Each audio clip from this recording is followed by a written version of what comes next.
Essa política reacionária ha tenido un particular impacto sobre os grupos oligárquicos, racistas, que revelam a ilegalidade e a crime. Já ter estado uma guerra com o povo, com o objetivo de destruir um projeto revolucionário, exemplar, de verdadeira democracia, com justiça social incluente, de caráter fundacional, encabeçado pelo primeiro presidente indígena, Evo Morales, de Norte América, e Organização de Povos Indígenas de Santa Cruz, e Organização de Defesa pelos Direitos Humanos. Hacemos um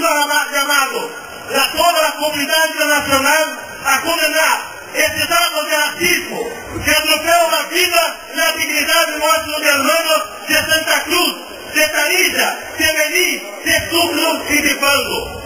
Nós solidariamos com os outros hermanos bolivianos,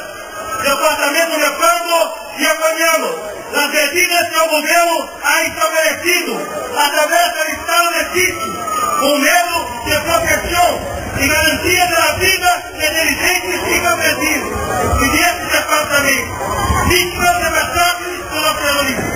E denunciamos o sistema de justiça boliviano,